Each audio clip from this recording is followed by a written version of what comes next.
Hello guys, and welcome to the final extra review content lecture for CSWP, where we are going to be covering um, high density assemblies. So this entire workshop is going to be one single assembly, this train that you'll see that we're going to build, courtesy of our current surfacing lead, Dylan. He worked really hard on this and spent a while on this. Anyway, like I said, the entire workshop is going to be this assembly, which is very similar to your exam, where all of your assembly points are going to come from one single assembly. It looks kind of like a claw arm, and it sits on a table and all that fun stuff. But yeah, so um, all of your assembly points are going to come from one single assembly. So it's very important that you know how to deal with large assemblies, especially ones that tend to break, and how to work with sub-assemblies so that your workflow is much better, and how to use the rebuild, and a lot of other fun stuff that comes with large assembly modeling. So I'm going to just come over here and I'm going to download the parts. Download the zip file. And I'm actually going to open these higher res images because they're going to be helpful later on the road. So actually want that open. Okay, so I'm going to go ahead into my file explorer. I downloaded it into my downloads, and I'm going to just go ahead and right click and unzip, extract all. Like the last couple times, doesn't matter where I extract it. I'm gonna just press extract, and it will open up the file for you. Okay, with that, we can now go ahead and begin. I'm going to create a new assembly from scratch. And it is going to immediately prompt me with what parts I want to start the assembly. If it doesn't, your assembly is like this. You go to Insert Components, and then you can press Browse to find your components. So I'm going to navigate to where it was in my Downloads folder, under Train.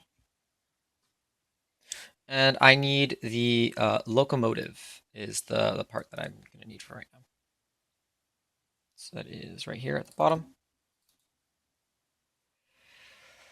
And I'm just going to place it anywhere. It doesn't really matter where, because you can see the assembly origin is listed as arbitrary. Just going to drop it there. And it will be fixed in place as indicated by this F right here. Our unit system is MMGS, so we don't have to make any changes unless your base is IPS, then you'll have to change to MMGS.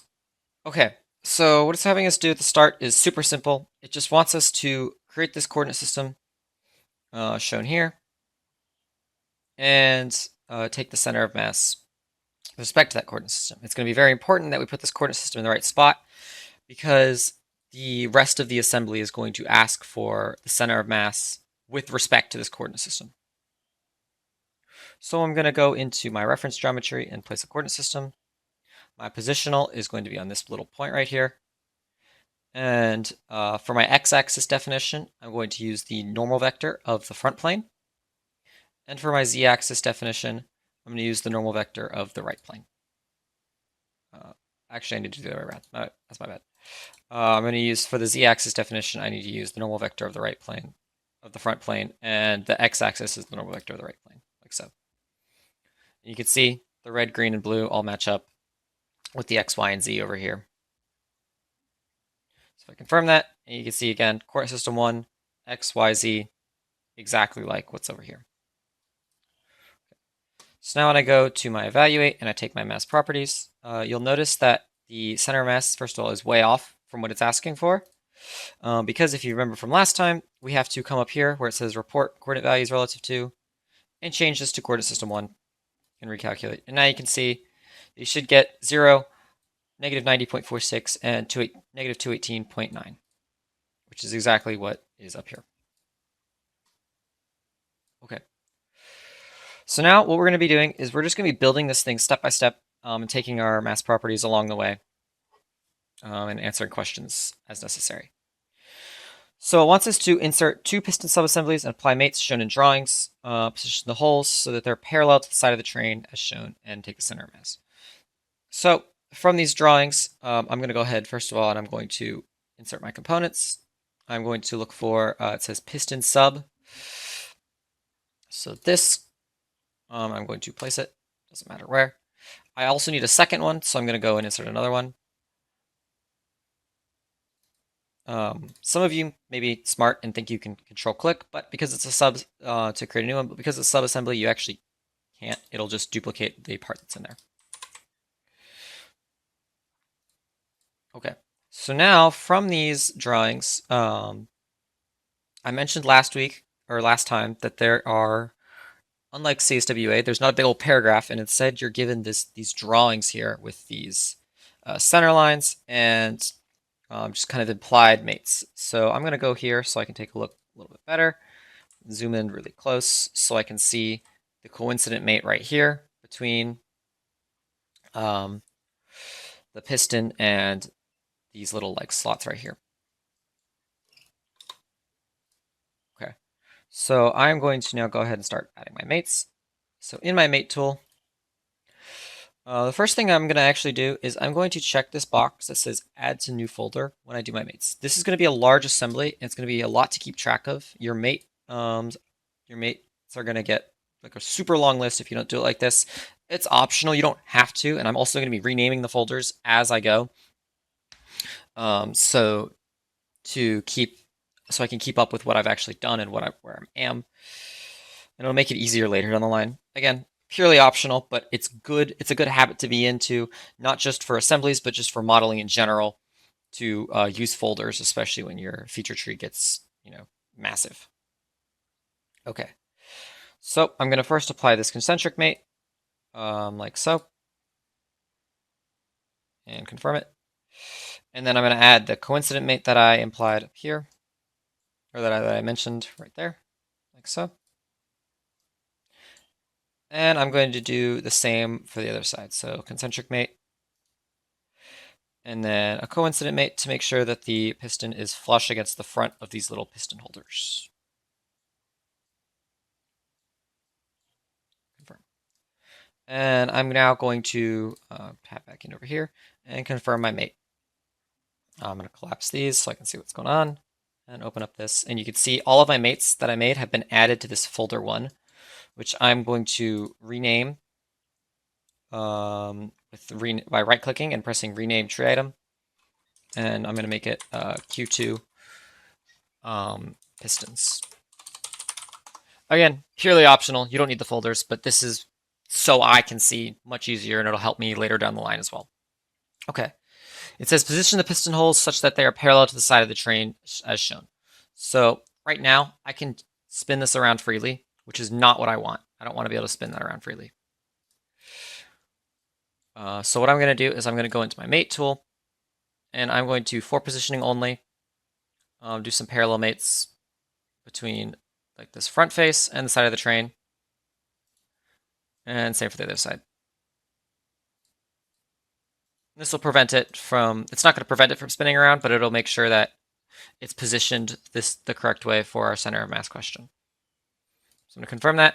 And if you remember from last week, positioning mates don't actually exist. So you can see in my mate tree, there's no folder. There's nothing nefarious has been added here. Okay. So with that, I can now take my center of mass. So go to evaluate mass properties, and you'll see you should get 0, negative 90.74, and negative 220.20. Right now, I'm going to also save my assemblies. So I'm going to save it. You can just go ahead and save all, doesn't really matter. And I'm just going to call this full train. So the reason I'm saving this is because this is going to get very big very, very quickly, which means there is the chance that something could crash or something could explode. So we are going to be saving this pretty much after every question very frequently. At least I am. Even with how good, my computer is versus, other computers, Saving is always a good idea, especially when you're working in this kind of large stuff. And we've had multiple people fail the exam, unfortunately, because their computer crashed during their exam while building this assembly, or while building the claw arm assembly, and they didn't save. So we're just trying to prevent these kinds of things from happening for you guys. So just kind of a good habit to be in here and just outside as well in the professional world. Okay. So moving on, we're now going to bring in 4 train wheels and make them shown and take the center of mass. It also wants us to ensure that the visible sketches are facing up. Okay, so I'm going to go to my assembly tab and insert some components. I need the train wheel right here. I don't remember necessarily if I went over this last time, but when you bring in a component, there is this little box down here that allows you to rotate things about certain axes. This makes it super easy to position things properly. So like if I press rotate about Y, you can see it rotates it about the Y axis and it positions it exactly how I need it. So I press that once and then I'm just gonna drop it here. Okay. I need 4 of them, so I'm just gonna hold Control and click and drag on it to duplicate the component 4 times, or 3 times. So I have 4 total wheels. Like so. Okay. Let's checking these mates. We can see it's concentric with these little pins, and then the front face is going to be coincident with the front of the pins. So I'm just going to get to it. Again, I still have this new folder thing checked. It doesn't turn off automatically. So it will add all of these mates to another folder as we go along.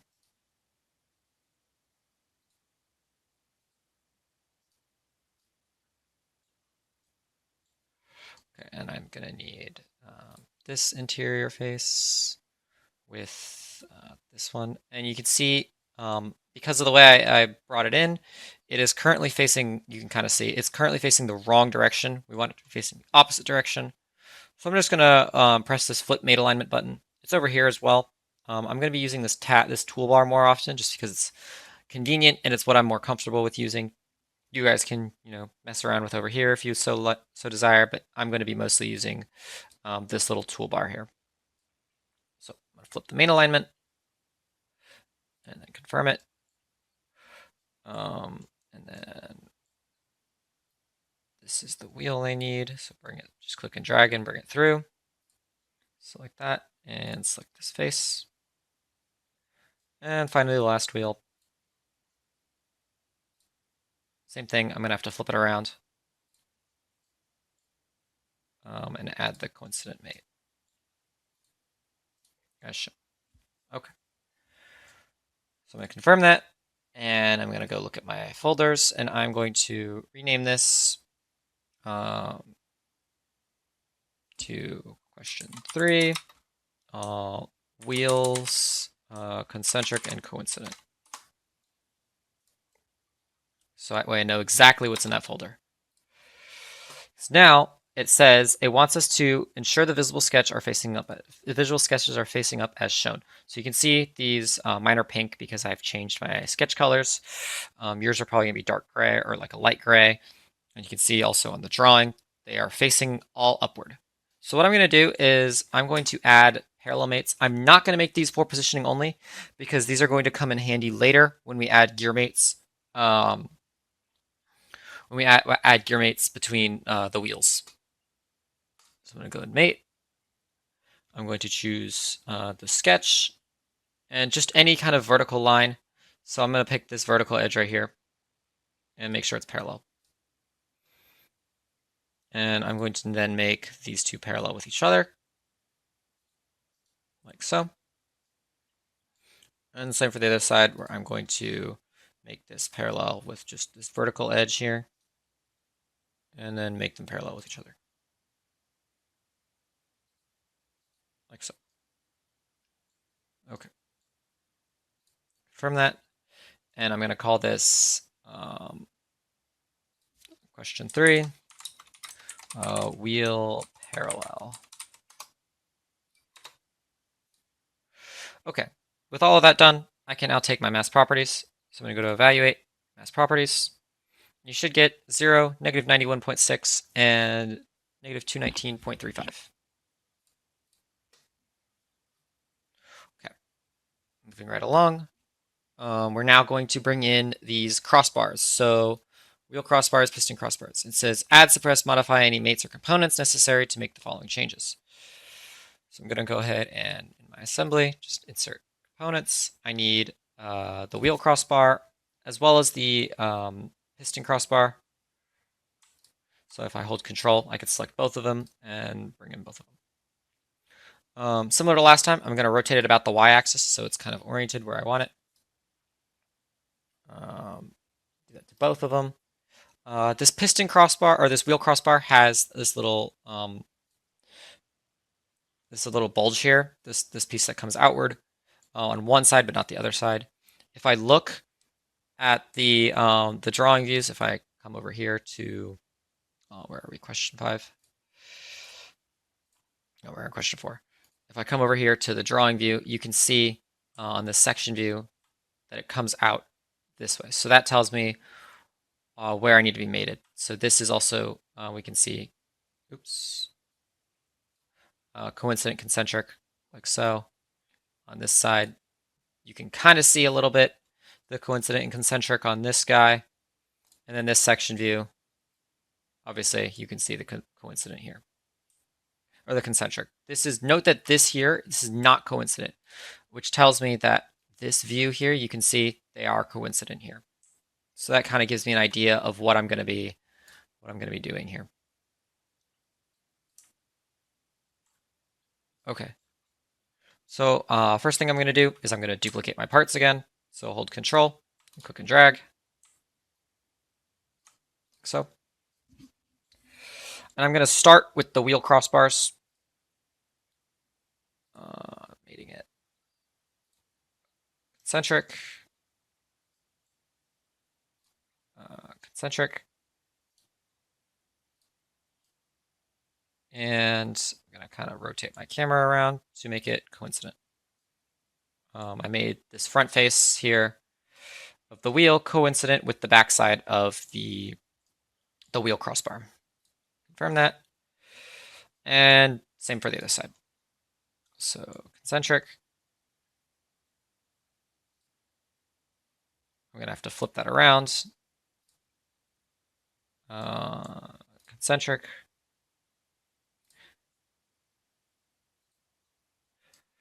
And again, I have to do a little bit of fun camera work to bring this kind of so I can see this back face to be mated coincident to this front face, like so.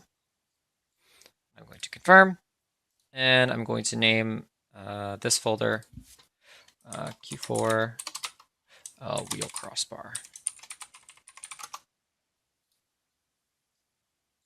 Okay. So now I'm going to return to the piston crossbars. And if you notice, if I kind of like position it a little bit, you can see when I make this mate, it's going to be kind of not exactly where I need it to be. And indeed, so like if I kind of rotate it like so, you can see if I were to like line this up, this is almost vertical right now, which tells you that because we parallel mated this, and you can see in the drawing that it still should be, you can see the visible sketches here, that it still should be vertical. So that means that the piston is going to have to move. And indeed, this, if I look, it does look shorter and more inward than mine currently does. But if you remember, all we can do right now is rotate it. I can't move it in and out. And this is a subassembly, which means it's mated. It's not mated. The distance might not, or may not be mated. So if I look in the mates here, it's only concentric and parallel. There's no distance mate that's preventing me from doing anything. So you're probably sitting here going, well, what the heck? Why can't I move it? Well, subassemblies are what is considered rigid, which means wherever they were left last in when you built them, that is how they're going to stay. They cannot be modified inside the assembly. So you're probably thinking, wow, that sucks. Now I have to go open up that subassembly and make changes every time I want to move it. Not necessarily, because first of all, that would also lock us here. And I'd have to just kind of move it around until it ends up being right, which that's a lot of math and a lot of work that I don't want to do. So instead, SOLIDWORKS gives us this option to make what's called subassemblies flexible, which will allow me to then move this piston in and out. So if I right click on piston sub, I'm going to press piston sub 2 because that's the one that's closer to me. I get all these icons up at the top. And the one that we're going to be looking at is this one, which this says make subassembly flexible. And it looks like the regular assembly icon, but with the little cube removed. So if I click on this, it changes the icon, and it's now underdefined. And you can see I can move it now, move the piston pusher in and out of the piston cylinder. So I'm going to now do the same thing for the other piston sub, make it flexible. And now I can start adding my mates. So I'm going to mate first the concentric here.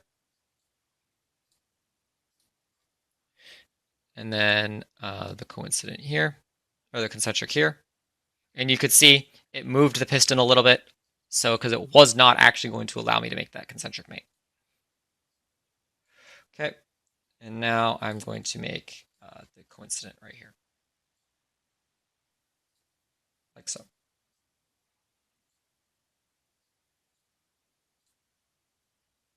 Okay, and then same thing on the other side. Concentric to the wheel crossbar. I'm going to have to flip it around, which is fine. And I'm going to kind of move it to about where it's supposed to be and make the concentric mate here. And you can see, for whatever reason, SOLIDWORKS has decided to move my piston out of where it was. Now, if you remember earlier, it was concentric inside of there. So how is it breaking this? Well, it's because it's only loading a certain number of components and a certain number of mates right now. So because there's already a large number of mates in our assembly, it's picking and choosing which mates to keep and load right now. So we'll deal with that here in a second after I finish adding my mates. So I'm going to confirm that. And then I need to add the coincident mate between the faces, like so. Okay. So press the check mark, and you can see it's still dislocated, which is a problem. I'm going to go ahead and collapse all these, and then I'm going to rename my folder to Q4 piston crossbar. Okay. So, like I said, it's still slightly out of it. So what's going on here? Well, it's not loading it. And it also says that my assembly is underdefined, even though if I were to move things around, it's fully defined. So you notice there, I clicked and dragged it, and then it locked it back into place. That's literally that's one of the ways that you can do it. The other way that you can do it is you can press this little stoplight button up here. This is called the rebuild button. We'll be using this button a couple of times today. What it does is it basically reloads the model entirely. You can also press Control B instead of pressing the stoplight. Either way works. And it completely updates your assembly so that all of your mates are satisfied, and if anything is broken, it'll yell at you and let you know, hey, this broke. So like I said, we're going to be using that a couple of times, especially because of how large the assembly is. So I'm going to go ahead and save my assembly. Go ahead and save all. And I can go now to my Evaluate tab and take my mass properties. You should get 0, negative 91.67, and negative 219.35. So just to recap to what I did, I had to make this flexible to move it around. And then when it decided to move outwards, I pressed the rebuild button and it popped right back inward, right back into where it was supposed to be.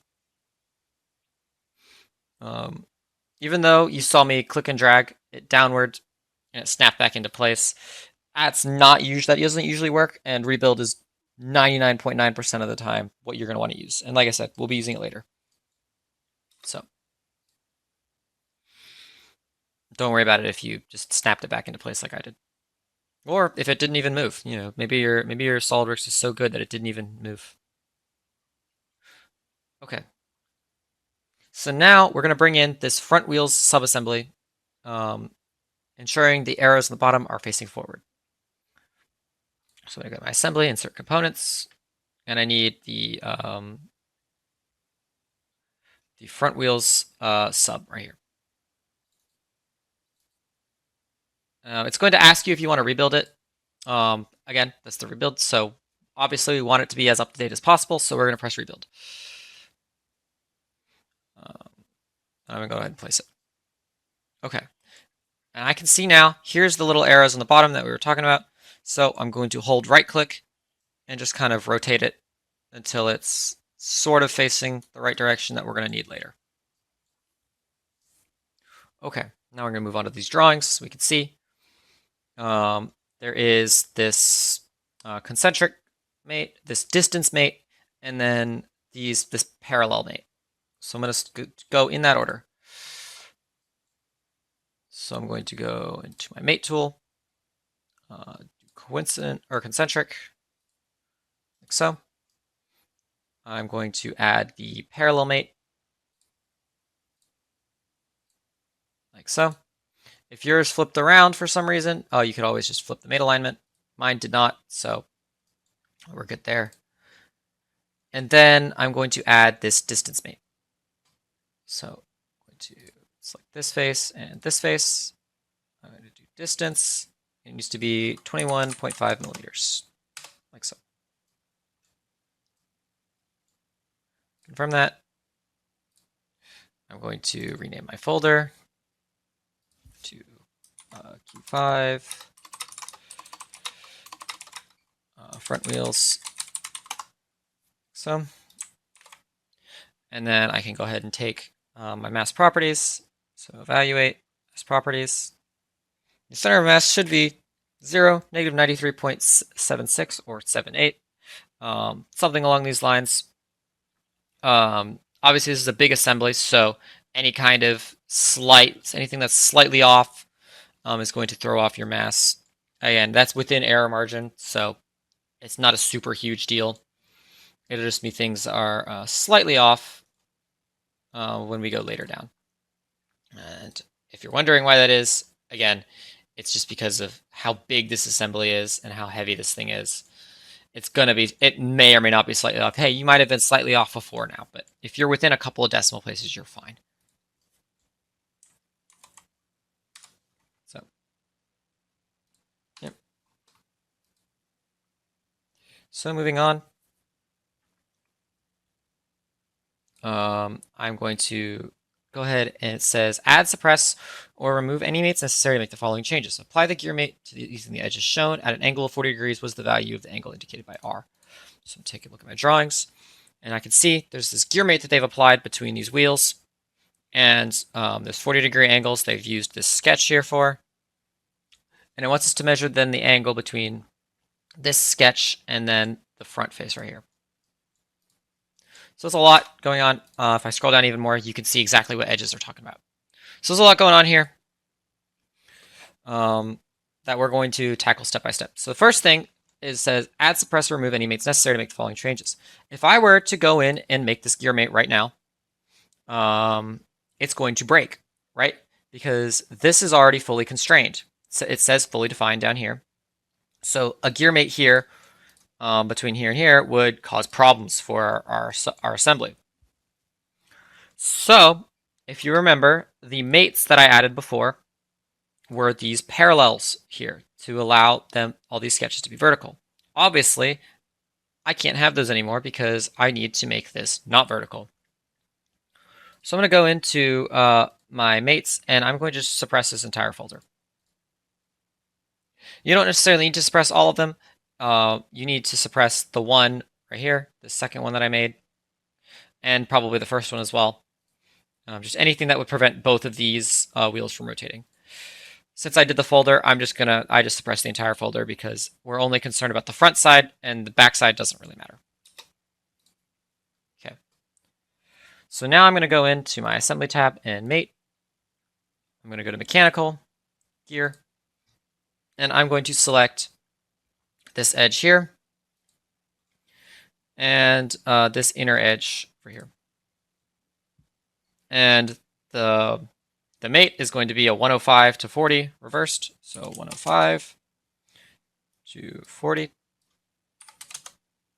reversed, like so. And the reason that I know which one goes where, again, is because I can see these teeth diameter flags, 105 here, 40 here, and you can see it's 105:40, like so. So this one is the associated 105, and this one is the associated 40. So I'm going to then confirm this,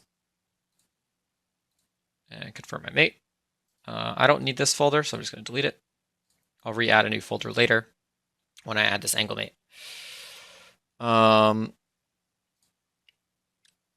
So now if I try and rotate this wheel, it says it's fully defined. It's not moving. I can't do anything with it. Probably wondering, well, why is that? You could still move these ones over here, right? So why is the ones with the gear mate not working? Well, we would need this wheel to also be able to rotate. It says this is fully defined and can't rotate. Well, if you remember from before, what did we do with a subassembly that we needed to be able to move? We made it flexible. So we're going to have to do something similar here where we make this front wheel subassembly flexible. So I'm going to right click and make it flexible, like so. And now I should be able to rotate these front wheels. You can see. I need to start vertical, so I'm going to press undo just to make sure everything's matched up again. Okay. Because if you remember, I mentioned last week or last time that gear mates are very, very, very particular about where you start your mate from and where they are, especially when you apply an angle to them. So with that in mind, I'm actually going to rotate this wheel forward a little bit just till we get to, kind of sort of the 40-degree mark over here. So there's less of a chance it's going to skip around when I apply the gear mate. So I'm going to go to mate, or I'm going to press angle. And on that same notion, let's make sure it doesn't jump around. I'm going to enter 40 degrees immediately before I select anything. This is very important because if you do not do this, you're going to get the wrong answer here. Just because of the way that the gear mate interacts with the sketches and with the circles and all that stuff. So now, with that entered as 40 degrees, I'm going to select this line here and this edge right here. And confirm. Added this into a folder again. I'm going to remove that. And then I'm going to add both of these into the same folder. Calling it Q6 gear mate. Okay. Now I can go ahead and take this angle R. So I'm going to go to my Evaluate tab and press Measure. Make sure that you have it opened up, so if you don't, it'll look like this. You need to drop it down, otherwise you're not going to be able to see the angle. So I'm going to measure then the angle between this sketch right here and then this front face on here. And it's going to say 48.75. Now, if you guys know anything about geometry, you know this angle, that is not a 48.75 angle. I also measured the wrong. There we go. You will know that this angle is not 48.75. That's clearly greater than 90 degrees. So what it's doing is it's taking a different kind of reference. It's taking the angle between an imaginary vertical line right here that's collinear with this face and then this sketch. So it's taking this angle right here. Obviously, that's not what we want. We want this full angle. So doing a little bit of math and a little bit of geometry, you'll know that all we have to do is take 180 minus this 48.75, and we should get this angle. So I'm going to pull up my calculator and say 180 minus 48.75. You should get 131.25. And indeed, if I scroll up here, you can see 131.25 is the right angle. Okay. And that's it. That's it for this, for the gear mate. So I'm going to now move right along to the next thing. So we are now going to pivot and create a new subassembly to make the coal car. So I'm just going to go into new and create a new assembly. To start my assembly, once again, you're going to need to go insert components and then browse.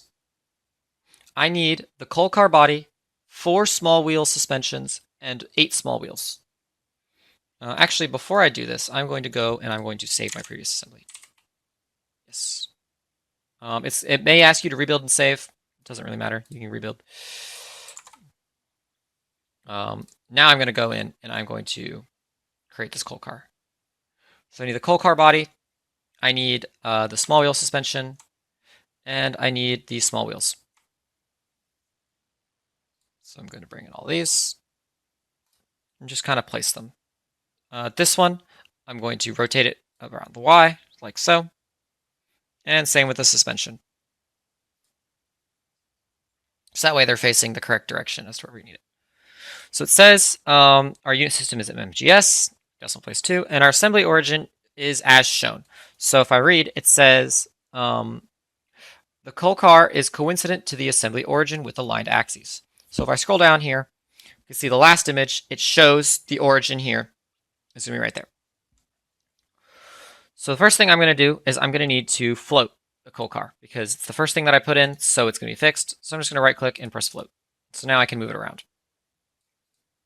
And now I'm going to go ahead and mate the origin of the coal car with the origin of the assembly and keep this aligned axes box checked. Okay. Collapse this back down, open up my mates, and this is going to be origin placement.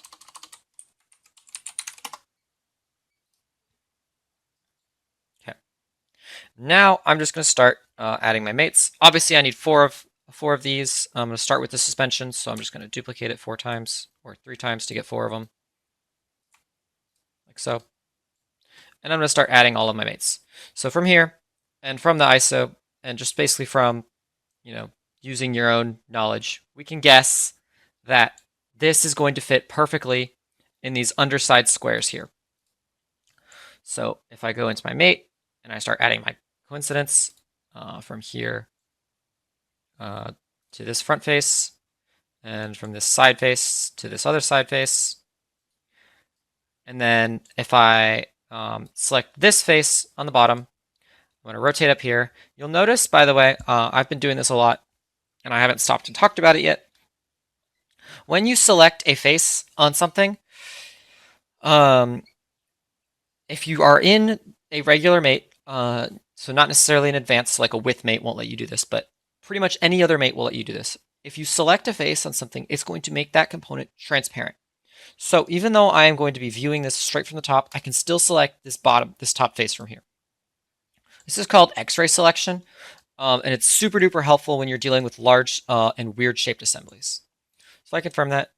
You guys can now notice that indeed it lines up with the section views where we assumed that it was coincident all the way around on these little pieces on the coal car, on the suspensions. As you can see from here and from here, it is in fact coincident as we assumed. So that's good. So I'm going to go ahead and replicate that now on all 4, or on the other 3, I mean. So coincident there. Coincident here. And then make my X-ray selection. So it's also super helpful because if you noticed, it got stuck on the inside of my coal car, and I wasn't going to be able to access that without the X-ray selection. So now I'm going to take this, I'm going to rotate these around because I need this to be facing the other way. And I'm going to go ahead and make my selections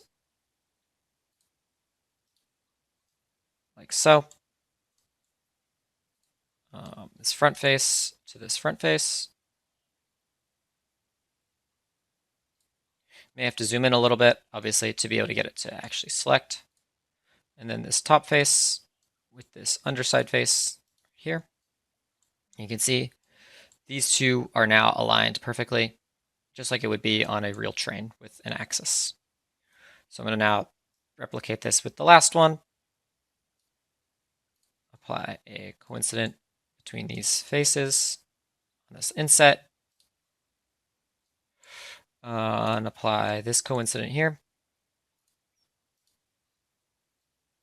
And I'm going to move it down so I can actually make my selection from here to here.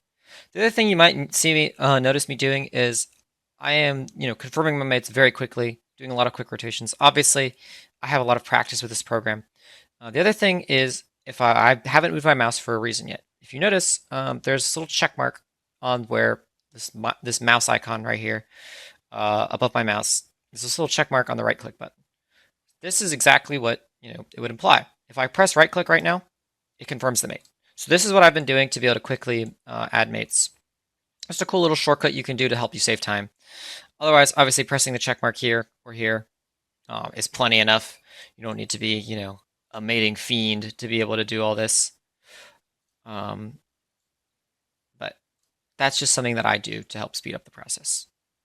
So I'm going to now confirm this mate, and I'm going to call these, call this folder suspension mates, because that is now, the suspensions are now fully defined. You can see that as well because the only thing over here on the feature tree with the minus sign is the wheel. Everything else is fully defined. Okay, so now I need 8 wheels. Obviously, it says up here 8 wheels, and then 1, 2, 3, 4, 5, 6, 7, 8 from quick math, quick counting. So I'm going to go ahead and I'm going to duplicate this 7 times until I have 8. So that's 2, 3,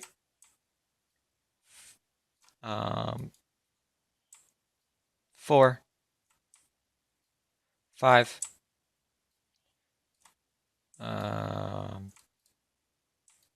6, 7, and 8. Perfect. So now I have 8 wheels here. So now I'm going to go ahead and start adding my mates. So I'm going to mate, and I'm just going to do a bunch of coincidents and concentrics. And this is where your X-ray selections are going to get super helpful because your wheel is going to move somewhere around here. Obviously, it didn't be super consequential here, but some of the other times you're going to need to have to X-ray select. So I'm just going to start making my coincident, my concentric. And yeah, see, like right here, you have to use X-ray selection. Otherwise, you're gonna have to like orient your camera in this super weird way to select right there. But obviously, I could have just X-ray select through it just to make my life easier. And that is what I will be doing for the rest of these mates. So I'm going to concentric, coincident to the front of these wheels. By the way, I know that it's coincident to the front of the wheels from this section view. Right here. It's a little hard to tell, but it is coincident right here. It's right there, this little tiny edge. You can see it as the coincidence.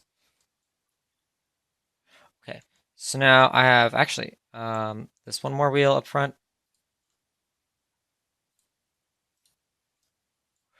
And coincident to this face right here. So now I have just the ones on the back side, or if I go ahead and make the concentric, it's obviously going to be facing the wrong way, so you're going to have to flip it around, like so. And then I'm going to add the coincidence, and then concentric. Notice how I confirmed it early there on accident? It shows here, over here, all of these wheels are all of the mates that you've done so far before I've confirmed my mate tool. So I could confirm my mate tool and then go edit the mate in that folder, but then I've made the folder and now I'm gonna make all these other mates. Instead of doing that, I can actually scroll all the way down here to the most recent mate I made and just click on it. And you can see it brings up my selections that I've made for it on the wheel and on the car, and it gives me the options to as if I hadn't confirmed it yet. So I'm just gonna go ahead and flip my mate alignment and confirm it again, and now we're good. Like so. So I'm gonna go ahead and resume what I was making. Where I'm gonna make this concentric and flip it around, and coincident on the back side over here, and then concentric. Flip it around, and coincident with the back of this face here. And with that, all of my wheels are now in place. So I'm going to confirm that. Return to my isometric with the Control 7. And I'm going to now rename this folder to be wheels, so small wheels, CNC, coincident and concentric. So the last thing we need to do is we need to align everything vertical again. You can see that in this sketch view. It's actually kind of hard to see because the line is covering it, but they are all vertically aligned like this. And you can see it. Yeah, you can see it here in this isometric view. If you look really closely, this is vertical, this is vertical, this is vertical. On this. On your exam, it's not going to be this difficult to look at things and see things out, but everything that we teach you is going to be more difficult or on the same level as your exam. So if you can do our content, you'll be able to pass your exam just fine. So I'm going to go ahead and start doing my parallel mates. So this needs to be parallel to some vertical edge. So I'm going to pick this vertical edge right here. You could pick like a plane. You could put an inherent plane. So like you could have picked like the right plane or the front plane. Would have been just fine. I picked this edge right here because it was convenient. And then I'm going to start adding the rest of my parallels, making them parallel to each other because that is the easiest way to go about it. These are not going to be rotating, so it doesn't really matter if they're parallel to each other or parallel to something else. I'm just making them parallel to each other because it's more convenient. Oops. So then this one and this one, and this one and this one, and then the last one, like so. So return to my isometric, confirm that, and I've added the folder now. I'm going to rename this folder to parallel wheels, like so. So now finally, at long last, this is fully defined, our assembly is fully defined, so I can now go ahead and take the center of mass. If you remember, we don't need a coordinate system because we placed our origin on the origin of the coal car body. So I'm going to go to my evaluate tab, mass properties, and again, there's no other coordinate system I can select. So you should get negative 0.02, 42.15, and 0.17. So now, like with before, I'm going to save this. It is important that you do save this one because you will not be able to import it into the full train if you don't do this. So I'm going to call this coal car SM. Save all is fine. And I'm going to press Control Tab to get back to my full train. You can close that if you needed to, but I just did that. Okay. So moving on, it says reset the train to its original position prior to the gear and angle mates. Insert the coal car in a connector, applying mate as shown was the center mass. So before the gear mate, that means I can go and suppress this entire folder of gear mate. And I can unsuppress these parallel mates over here. The last thing that I need to do to return it to its original state is I need to make this front wheel. You can see the sketch is vertical again. I could apply a parallel mate, Or if I right click and make it rigid again, so make it rigid, it orients it back to the original position that it was. So that's a cool thing about rigid and flexible subassemblies is if you make it rigid, it'll return back to the original state that the actual subassembly is or was in. Okay. So now I'm going to go ahead and insert the new coal car subassembly that we made.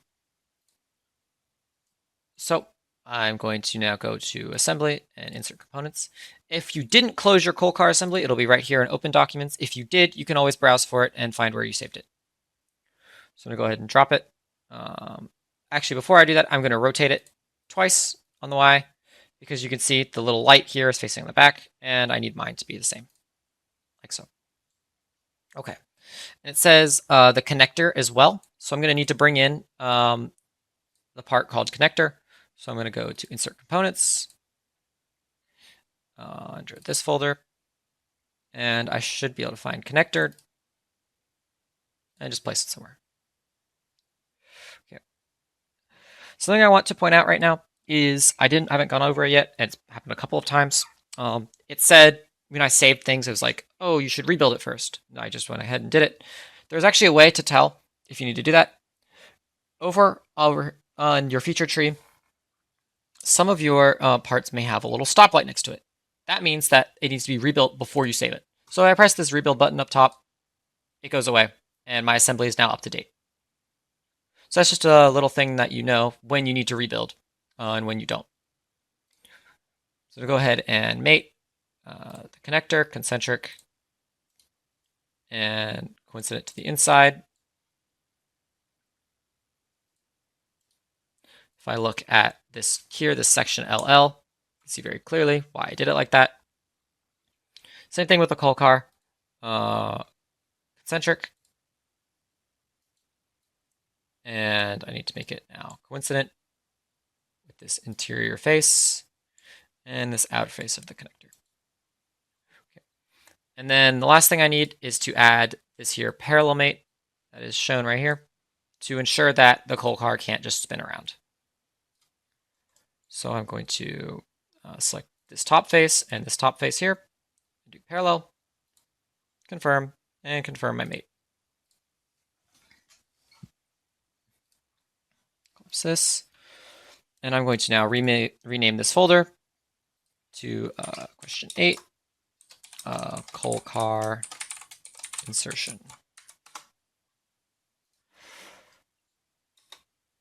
I'm going to go ahead and save it. Yes, save all. And you'll notice that even though it says fully defined on here, it says that the connector is underdefined. The reason for that is because I can still spin it around. You can see kind of, especially if you have real view on, you'll be able to see that it spins based on the shadow. How can I fix that? Well, I can just go in and lock the rotation of my concentric mate that I made. So if I right click and press lock rotation, just like last week where we locked rotations, now it's fully defined. Obviously, it doesn't change the mass of the actual thing, but it helps you to understand, okay, nothing here has a minus sign, which means nothing here is underdefined. Whereas before, if I'm trying to troubleshoot why I don't have the right mass properties or something, that telltale sign of something being underdefined is missing. Okay, so I'm going to save this, and I'm going to go to evaluate mass properties. Should get somewhere around 0.01, negative 105.27, negative 23.09 for the x, y, and z coordinates. With respect, obviously, respect to coordinate 1, not with respect to the default. Because the default, the origin is like, it's right there. It's, it's not where I want it. It's all the way, it's like all the way over there. That's not helpful for me. Okay. So now, moving right along, there's no image for this question. It wants us to override the mass properties of front wheel subassembly, front wheel subassembly to these shown, and then take the new center of mass of the entire assembly. So to do that, unlike last time where I could just click on the part and then and then change its mass, I actually do have to come in here and press the entire subassembly and check its mass properties so I can override it. So I'm going to override both the mass and center of mass, override the mass to 1500 grams, override the center of mass to 25, negative 25, 50. All right, press OK. Again, you'll see user overridden, but notice how it doesn't actually match what I put in override mass properties. The reason for that is because this is reported with respect to coordinate system 1, and this is within the subassembly's coordinate system. So that's something to keep in mind. Even though the mass matches, the center mass does not match because the coordinate system 1 is messed up. And obviously default doesn't change anything. It's messing up the coordinate system 1 is messing up where this is defined from, or where it's taking the center of mass from. Okay, so now if I exit out of the mass properties and just take my new mass properties of the whole thing, you should get something along the lines of negative 0.96, negative 106.21, and negative 25.15. Okay. So the next part has us bringing in the train tracks. You can see these things are going to be absolutely massive. And we're going to be using a pathmate to measure this distance S right here. I'm going to pull up this because there's also a widthmate that is right here that we're going to be needing to reference. Okay, so I'm going to go into my assembly tab and insert a components. And I need the train tracks. Doesn't matter where I place it or what direction I place it, so I'm just going to place it right here. These are currently able to move. Obviously, that's going to be counterintuitive, and that's not going to be super helpful for us. So what I'm going to do is I'm actually going to fix the train tracks in place. So I'm going to right click and press fix. And then I'm going to float the locomotive. So I'm going to right click and press float. This way, the thing that can move is instead our train and not our train tracks. That'll make our lives a lot easier. Okay. So speaking of making our lives easier, what we're going to do is now we're going to be able to, now we need to center it over the tracks before we apply the pathmate given right here. So what we're going to do is we're going to apply this with mate right here. So I'm going to go to mate and choose advanced with mate. And I'm going to select this interior inset. It's opposing one. And then there on the train tracks, there are these little insets here and on the other side as well, like so. And you can see my train is now perfectly centered over top it. Confirm this, and I'm going to confirm this as well. And I'm going to come down here and remove this folder because I'm going to need to add a pathmate afterward. So I'm going to now move the train roughly to where it's going to need to be for the pathmate. And I'm going to go back over here so I can see my instructions for the pathmate. So I'm going to go to mate, advanced. Actually, before I do this, what I'm going to do is I'm going to save and I'm going to rebuild. So you see all of this, there's a bunch of stuff here. It needs to be rebuilt. So I'm going to go ahead and rebuild it and then save. Okay. Now I'm going to go and add my pathmate. So I'm going to go to mate, advanced, pathmate. I need, this is going to be my component vertex down here. It says, add mates shown in the drawings below with pathmate. And it says the next question as well was talking about pathmates. It says use 55% pathmate with visible sketch on the tracks and the lower vertex point on the sketch associated with the front wheel subassembly. So that's how I know that it's this vertex right here. It's also, kind of intuitive with the way we did this. So if you remember last week, we needed selection manager for the pathmate. In this case, we don't because it's all one big path. So I can just select this. And what you're going to notice is it says no solution found. This is because SOLIDWORKS is trying to do a lot of computations right now and trying to do a lot of hard math. And so it's going to say, oh, I actually can't define this. When in reality, we all know that we can move it up and down just fine. So I'm going to confirm this and I'm going to press add this mate to overdefine the assembly.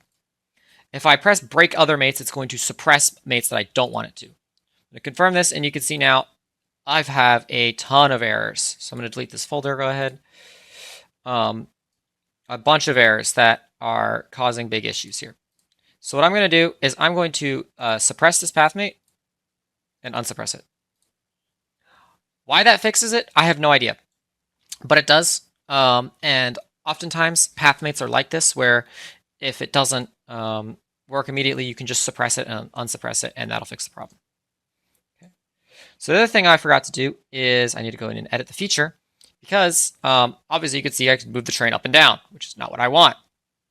I have to do all of these constraints. So for my pitch yaw control, I need to make it follow path, and you can see that snaps it down to the train on the X direction. And then for my roll control, I need the up vector on the Y with respect to the top plane.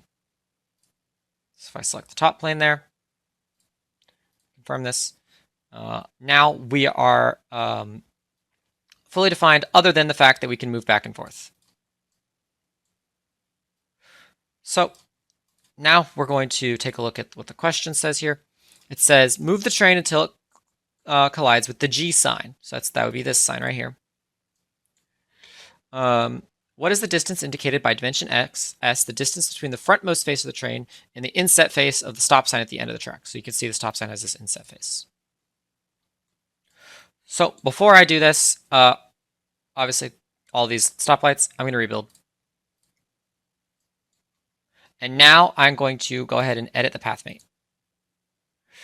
Or I'm not going to edit the pathmate, actually, sorry, my bad. We use collision detection, because we need to move the train until it collides with the G sign.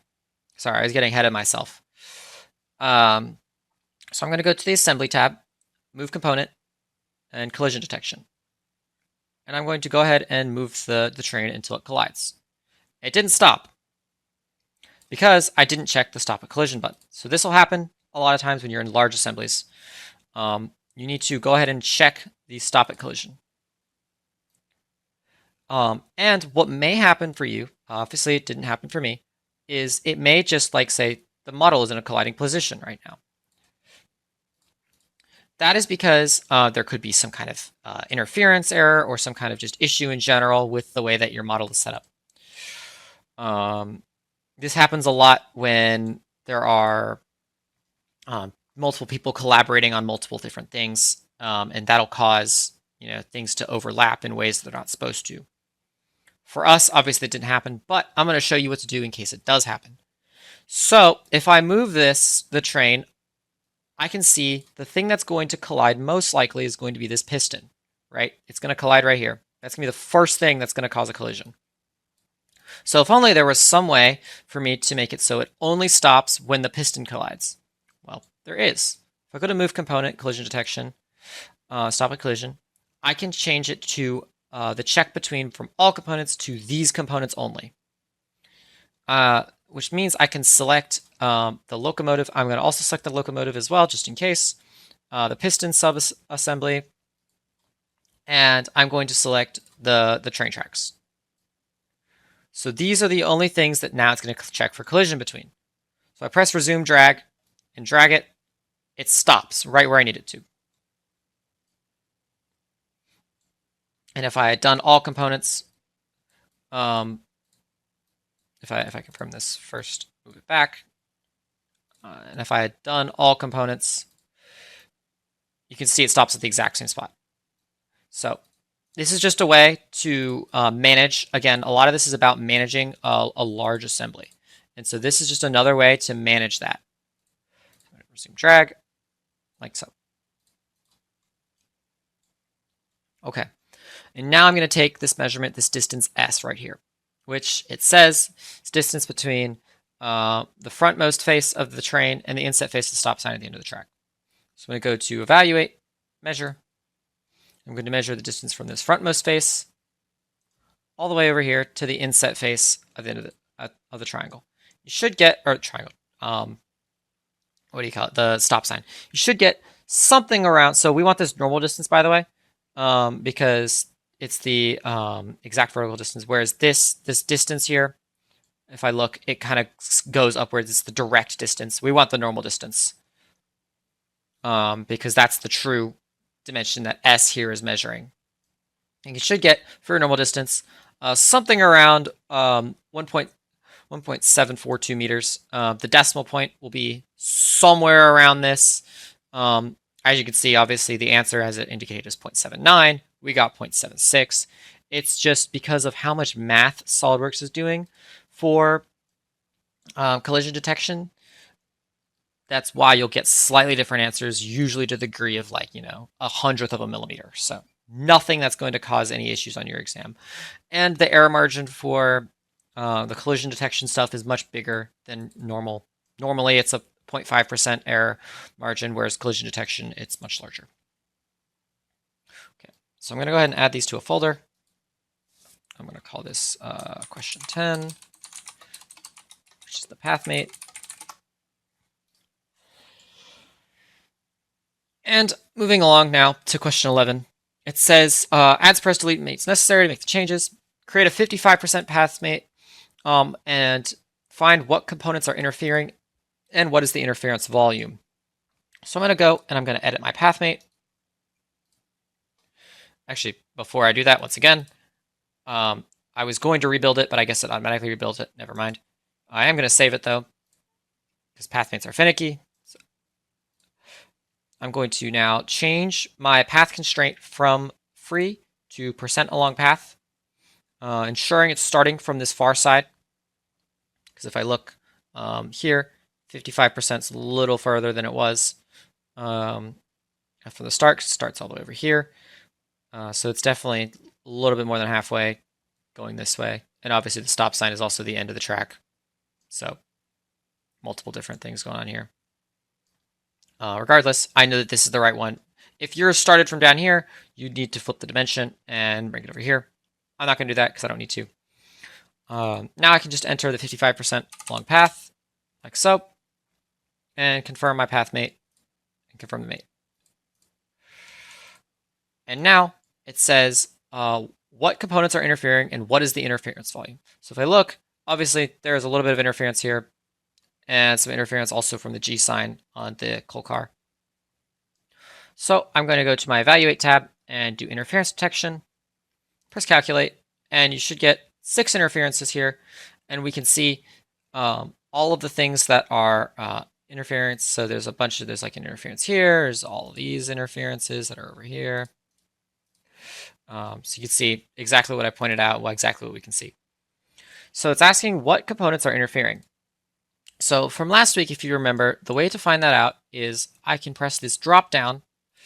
Not from last week, sorry, from last time. I can press this drop down and it'll say what components are going to be interfering. So for us, it's the piston pusher, train tracks, coal car body, the locomotive, the piston cylinder again, and that's it. So it's going to be piston cylinder, locomotive, train tracks, piston pusher, and the coal car. As you can see, piston pusher, train tracks, coal car body, piston cylinder, and locomotive. So it's exactly right.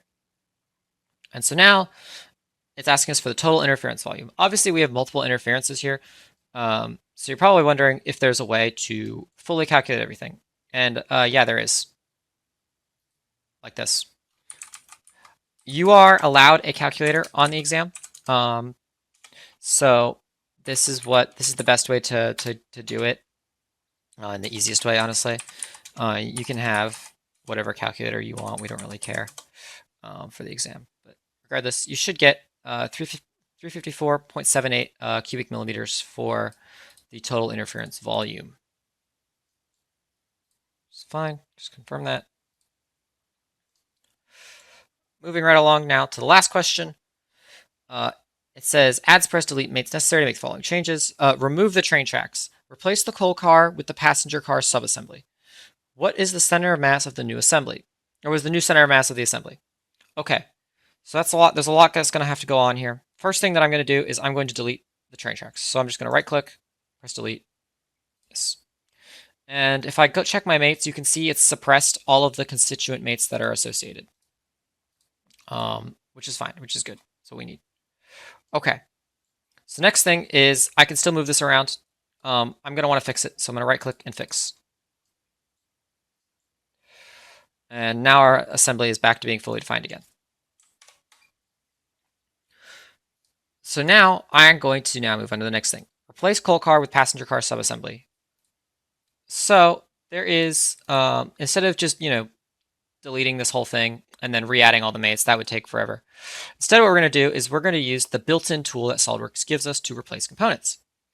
So if I right-click on my feature tree, note if you click over here, it's going to just select the coal car body. So it's important that you select this subassembly on the feature tree.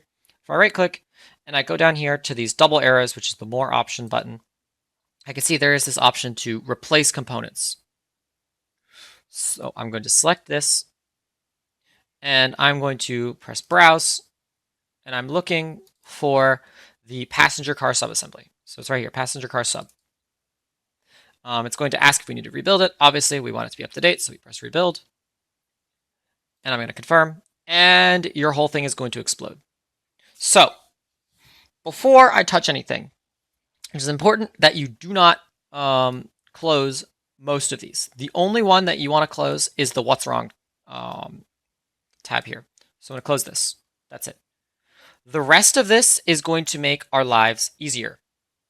The rest of this is here to make our lives easier to replace these mates. Because what happened was all of the mates now are, they referenced this thing, which this is a completely different part. How is it supposed to know what face is what goes where? So what we're going to do is we're going to tell it. If I come over here to this mated entities box, I'm going to full screen this because I don't need the little thing anymore. I'm going to come over here to this mated entities box, and I can see it says face of passenger car sub, the different faces.